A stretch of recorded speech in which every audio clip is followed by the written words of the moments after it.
Hi friends, what's up? It's Jaime here. Welcome back to another video. If this is your first time watching one of my videos, hi, like I said before, I'm Jaime. My pronouns are she, her. I identify as panromantic demisexual, and I am currently in the process of completing my bachelor's degree in playwriting and screenwriting. If you are familiar with me and my channel and you're wondering why I just provided that bit of background information, that's not something I usually do at the start of my videos. It's because to continue with my Pride Month videos, today I'm going to be talking about terrible tropes we often see in writing in regards to queer characters. More specifically, I'm going to be talking about these bad tropes and stereotypes so that you know not to use them when constructing storylines for your queer and trans characters. Whether you are a cis straight writer or a queer writer yourself, my hope is that this video will be helpful to you or someone that you know who is a writer. Also, like I said before, I study playwriting and screenwriting with a focus in screenwriting, so when I'm talking about writing, I'm usually talking about it in regards to TV and film, though I feel that these tropes can be really applied to any form of fictitious storytelling media. I think they're all fair game. I think we can see these tropes across various forms of media, so I'm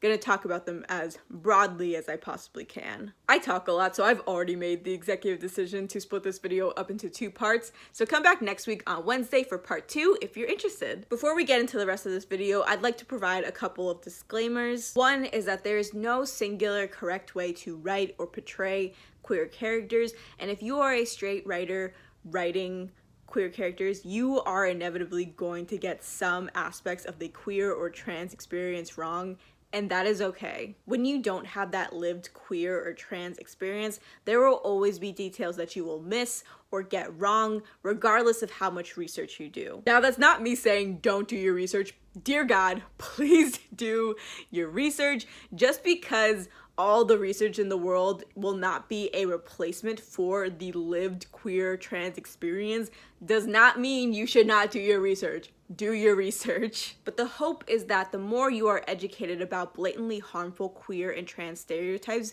is that at the very least, while your depictions of queer and trans characters in your stories may be somewhat inaccurate, at least they will not be detrimental or hurtful. My second disclaimer is that I am only one queer person.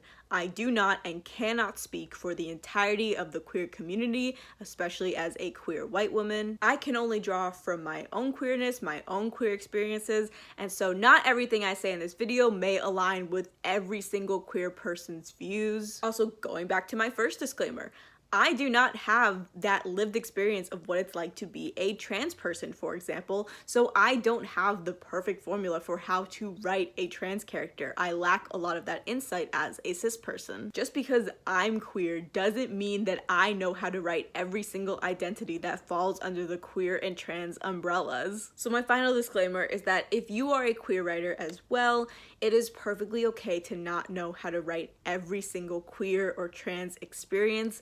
Queerness and transness are so vast that it is literally impossible for any one single writer to perfectly and effortlessly capture every single individual experience. Because again, for example, a lot of queer people that I know don't know what asexuality is, much less that there is a spectrum of asexuality. And so not being asexual themselves or being on the asexual spectrum, they will never know what that lived experience is like, unlike myself as someone who is on the asexual spectrum as a demisexual. But just like if you are a cis straight writer attempting to write queer or trans characters, it is just important that if you are a queer trans writer to do the necessary research about queer or trans experiences that don't align with your own. Now that we're all on the same page, let's get into the video. Starting off with a classic. Not a classic in the sense that it's good, because it isn't, but a classic in the sense that I'm sure that we are all very aware of this trope, and that is the gay best friend.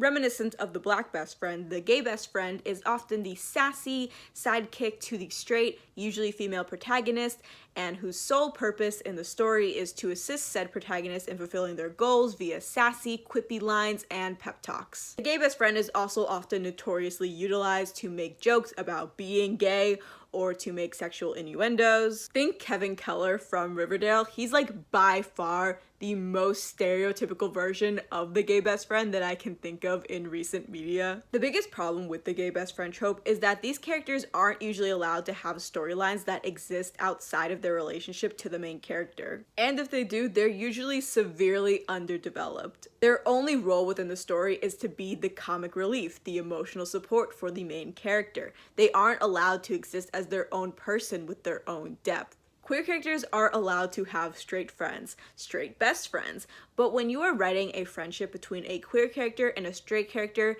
it's really important to make sure that your queer character can stand on their own outside of their relationship to their straight best friend, especially if that straight best friend is the main character of your story. What are their goals, their dreams?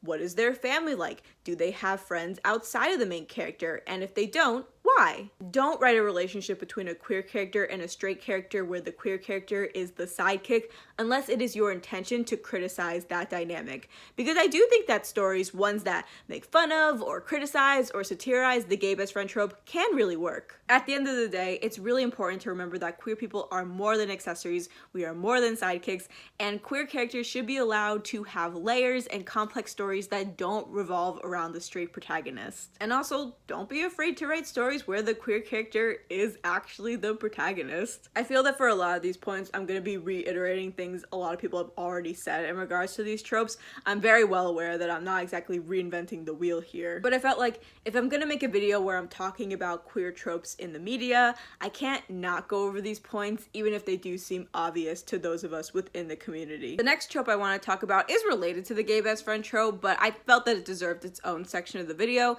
and that is the sex-obsessed queer character. Once again, Kevin Keller from Riverdale is a prime example of this trope because all of his storylines in Riverdale pretty much boil down to him trying to hook up with dudes.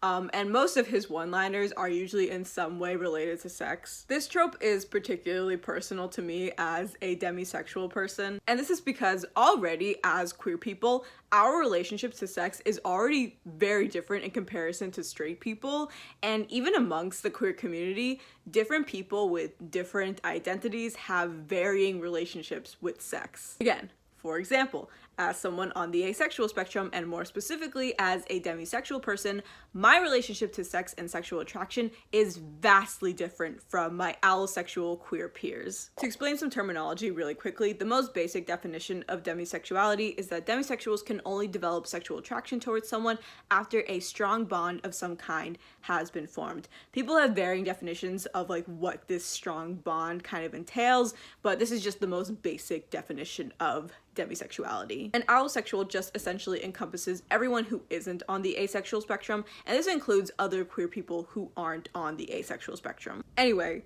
queer people of all kinds have sex. It's perfectly normal, I'm not denying that, but even those queer people who have the highest of sex drives, who are having the most sex, I can guarantee you that they care about other things besides sex. So when you have your queer characters' whole personalities be based around who they're having sex with, or trying to have sex all the time, it pushes this harmful narrative that queer people only care about sex. And in addition to that, it also pushes this idea that a queer person's sexual relationships or sexual encounters are what makes them queer, and that's really damaging to those of us on the asexual spectrum or just other queer people who aren't having sex all the time. It's like trying to almost invalidate our queerness. There's nothing wrong with your queer characters exploring new sexual encounters or sexual relationships. That is a very real part of the queer experience, especially since queer people are very rarely included in sex ed if it's taught at all. But please,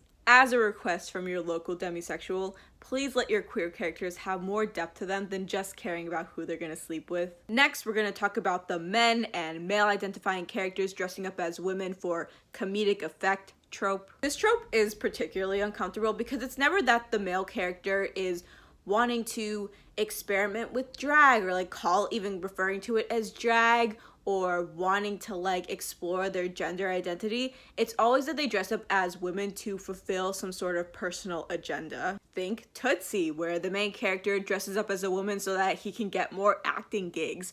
Or Mrs. Doubtfire, where he dresses up as a woman so that he can interact with his children following his divorce from their mother. And I feel like even in the cases where this trope is intended to solely be utilized for comedy's sake, it's still very harmful. Because at its best, this trope essentially ridicules drag or transness, or both, honestly, because this trope tends to conflate the two as being the same when they're not, as something absurd that people only engage in absurd situations and not everyday life. But at its worst, this trope fuels the stereotype that trans people are dangerous and that transness is a costume that trans people just put on to fulfill some sort of ulterior motive, like harming women or children. And the same thing gets applied to drag as well. I feel like we've definitely seen less of this trope in recent years. Although Broadway seems to love to adapt stories with this trope, they've really been into that recently for some reason, which is like kind of weird. But just so that we're all on the same page, no, it's not funny for a male character to dress up in women's clothes just so that they can fulfill some sort of absurd goal that doesn't have anything to do with actively wanting to explore drag or their gender identity. It's weird, it's tired, give it up. Alright, this is where I'm gonna wrap up this first part of the video. Thank you guys so much for watching. Like I said in the beginning of this video, come back next week on Wednesday if you would like to see part 2. I upload Wednesdays, Fridays, and Saturdays, and I hope to see you guys in my next video. Bye guys.